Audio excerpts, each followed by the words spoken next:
The power of the word shared to other people, the gospel story, the power of the word preached, the power of the word studied, and even the power of the word in the sacrament that we will be partaking today. So it's interesting, the other day I saw this about an experiment in physics called SonoLuminescence, which is sound becoming light. Physicists will suspend a water bubble in a flask and they'll inject a sound wave into the bubble. And when the sound wave reaches the middle of the bubble, it will cause the molecules to rapidly expand and then rapidly contract. When they contract, they do so quickly that they produce light and heat. And when they shoot a sustained sound wave into that water bubble, the result is that there's a sustained glowing blue light, like a star in the heavens. Like a star in the heavens. That's amazing.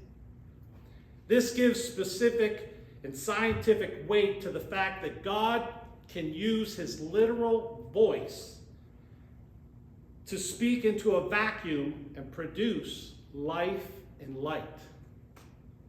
I love when science catches up to what the Bible tells us.